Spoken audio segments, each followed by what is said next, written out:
Andersen, la princesse sur un poids. Il y avait une fois un prince qui voulait épouser une princesse, mais une princesse véritable. Il fit donc le tour du monde pour en trouver une, et à la vérité les princesses ne manquaient pas. Mais il ne pouvait jamais s'assurer si c'était de véritables princesses. Toujours quelque chose en elles lui paraissait suspect. En conséquence, il revint bien affligé de n'avoir pas trouvé ce qu'il désirait. Un soir, il faisait un temps horrible. Les éclairs se croisaient, le tonnerre grondait, la pluie tombait à torrents, c'était épouvantable. Quelqu'un frappa à la porte du château, et le vieux roi s'empressa d'ouvrir. C'était une princesse. Mais, grand Dieu, comme la pluie et l'orage l'avaient arrangée, l'eau ruisselait de ses cheveux et de ses vêtements, entrait par le nez dans ses souliers et sortait par le talon.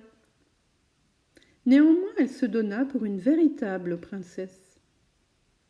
C'est ce que nous saurons bientôt, pensa la vieille reine. Puis, sans rien dire, elle entra dans la chambre à coucher, ôta toute la literie et mit un poids au fond du lit.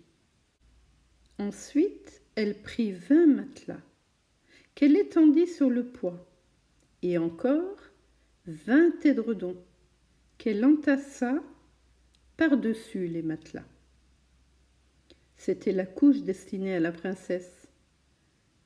Le lendemain matin, on lui demanda comment elle avait passé la nuit.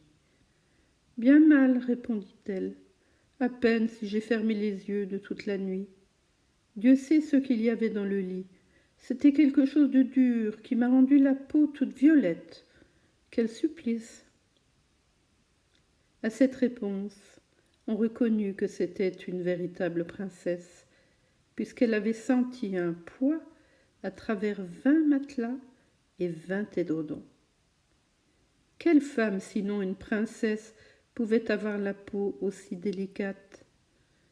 Le prince, bien convaincu que c'était une véritable princesse, la prit pour femme, et le poids fut placé dans le musée où il doit se trouver encore, à moins qu'un amateur ne l'ait enlevé. Voilà une histoire aussi véritable que la princesse.